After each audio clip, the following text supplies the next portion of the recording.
Assalamu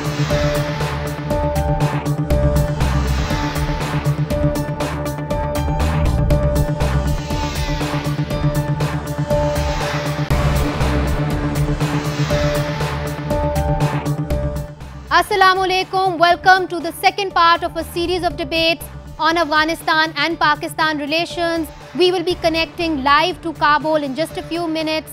Last week we discussed how Pakistan can play a crucial role in bringing peace to Afghanistan, and we also discussed what kind of misperceptions both countries harbor against each other and whether we are moving towards a reconciliation or a confrontation. We have on this panel, as we did last week, retired General Asad Durrani. He was the Director General of Pakistan's ISI from 1990 to 1992. Joining him is Senator Haji Muhammad Adil, a senior leader of the Awami National Party. He is also the chairman of the Senate Committee on Foreign Relations. And last but not least, the evergreen Sheikh Rashid Ahmed, the chief of the Awami Muslim League, who is the Federal Minister for Information and Broadcasting under the Musharraf regime. And Musharraf regime, of course, has been accused by the Karzai administration of aiding the Afghan Taliban. We have exactly the same panel in Afghanistan. On the other side, we have Mr. Amrullah Saleh, who was a former head of their intelligence agencies, and we have Hanif Atman, who is the former interior minister. Last week, we discussed. Let's be futuristic, as the panelists in Islamabad say. We should not stick with the past. Number one, Pakistan should work with Afghanistan's government. Pakistan does recognize Afghan territorial integrity, but Pakistan has never respected Afghan state sovereignty. Your dealings and your interaction with non-state actors in Afghanistan is far more than your formal relationship with Afghan government. You are dealing still with Mullah Omar's defunct Emirate of Afghanistan, and you have created a capital for him in your country. Dismantle it and respect Kabul. But as long as your policy remains divide and rule, dominate Afghanistan, create a proxy, enable that proxy to control certain parts of the border areas. We made mistakes in the past when there was undemocratic people who ruled this country. So we treat Afghanistan like our another province. It's the military establishments and the intelligence establishment of Pakistan who are taking all the decisions, especially regarding Afghanistan. Pakistan present government is not having any link with any non-state actor of Afghanistan. Okay. Nobody in Pakistan, civilian or army government, ever supported terrorism in this country. I think now the policies change. Even our establishment, even our agencies and the elected government, they are not following the old traditions. You are all on the same page regarding Afghanistan. Yes, of course. The ISI, the MI. Yes, Let me say one thing. Maybe some people inside the agencies may not agree with the government policy, but in all they are on the same line. Even our joint session of the parliament, they said all foreigners, terrorists should leave our country. So the message from Pakistan at least is very clear. They do not want safe havens either in Pakistan nor in Afghanistan, and they're very clear that at least this political government wants an Afghan-led peace process, and they do not want to meddle in Afghanistan's affairs. The Pakistan government is now putting a high price tag on the Taliban and say, if you pay this price tag, we are going to push these guys for reconciliation, and we know what the price tag is. The other thing is Pakistan has monopolized the right to have all sorts of foreign relations itself, but when it comes to Afghanistan, they want to create limitations for us, treating us not a nation but a sub-nation as to who we should talk to and who should be our allies. It sounded that Amrullah Saleh still feels that he's holding the portfolio that was assigned by President Karzai. Please, now you are talking not in that capacity and pointing out the same thing against Pakistan. Look at Haji Adil Saab. His party has lost how many parliamentarians? Yes. Look at the PPP in Pakistan. PPP lost its own chairperson who was martyred by the terrorists in this country. But since our Afghan friends are so keen to talk about facts, the fact is that Afghanistan is right now under foreign occupation. If we are occupied, we are equally occupied. You are also an occupied country.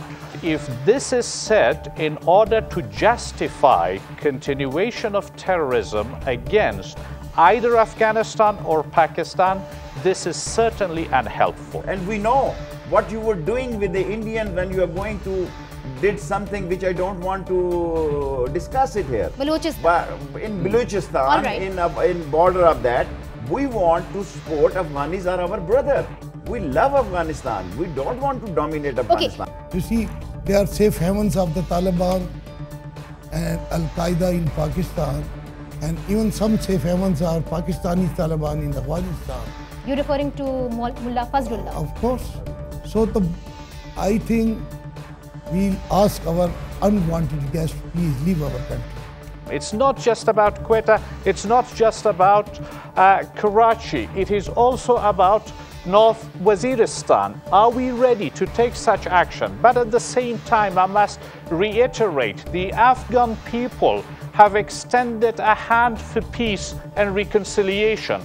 Those Afghan insurgents who would like to take that opportunity and come and join the peace process are welcome. Our solution is first and foremost a political resolution to this problem. But if we have to defend our people, then we have no choice. We will go after the terrorists who continue to kill our people or yours. But when the people say that go to the Shamali visit, this is not their baby. We want these terrorism should be stopped with the both countries' cooperation. All right. None of this country politician want, although maybe there are some people who their line and length is not same, including Karzai Saab. All right. So a weak Karzai government on that side, says Sheikh Rashid Saab, and they both want a solution to terrorism. Iqbal Khattak Saab is a very senior journalist here in Pakistan and writes on Pak-Afghan issues and also is based in Peshawar. Iqbal Saab. Well, Manija, thank you very much. When I am extended the invitation to be among the audience of this program, I was really happy because I believed that both countries need to be linked up. But unfortunately, the way the discussions was later is extremely unfortunate. Yeah. We would not move anywhere if we keep talking like this. On both sides, politicians on both sides need to take things into their hands. Yes, I understand the military or the security establishment is key component of this political process.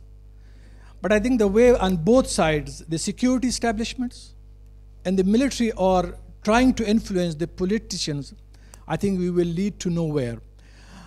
The media and the youth, I think we need to let the youth discuss more. There are issues with Islamabad and Kabul. Both countries and both capitals have to admit it and have to recognize it. Unless we keep denying this, we will stay with the past. All right. So we don't want to be the captives of the past. General Durrani, quickly to you, and then we will go over to Afghanistan and we'll take more questions then from here. General Durrani. If we want to get honest, move beyond rhetorics. We sympathize with the victims of terrorism. We want good relations. The fact on ground is, 2002 when the Taliban said we want to be incorporated, they were rejected. Today, 10 years later, 11 years later, it's the most powerful faction in Afghanistan. They even provide security to the NATO convoys. $150 million every year is paid by the NATO for security so that they can move. $150 million for the drug trade. $500 million flow into the Taliban kitty from the West because no contract can move. If that be so, it's no surprise that nowadays the most sought after dialogue partner are the Taliban. So that's the strength that they have. The two scenarios quickly so that one knows that which way we are heading for. One is the best case scenario. Doha or someplace, the Americans and the Taliban come to an umbrella agreement, and after that starts the so-called end game in which the Afghans decide. The worst case is, no, that umbrella does not take place, the fighting continues and the foreign troops continue to stay with or without Kabul's All permission. right. General Not Durrani talking untaken. about the complexities there in Kabul, saying that the Taliban have emerged as a powerful faction, that they are being wooed by everybody as you know, and people want them. In fact, Kabul wants Pakistan to bring them to the negotiating table. That's just a fact. So we both have to look at hard realities on either side, and perhaps if we want to move forward, we will have to acknowledge our faults here. Over to you, Mujahid. Thank you, Manager. I put forward that question to Mr. Amla Saleh, and I want him to respond to that. I am very glad we are seeing Pakistani panelists, respectful Pakistani panelists, making some admission and confession that Kabul has asked Islamabad to push the Taliban for talks.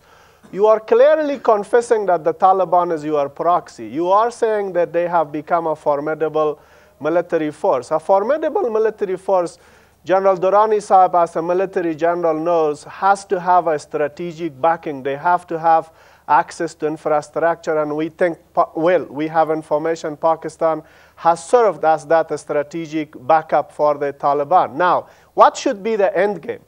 Here is the scenario I paint.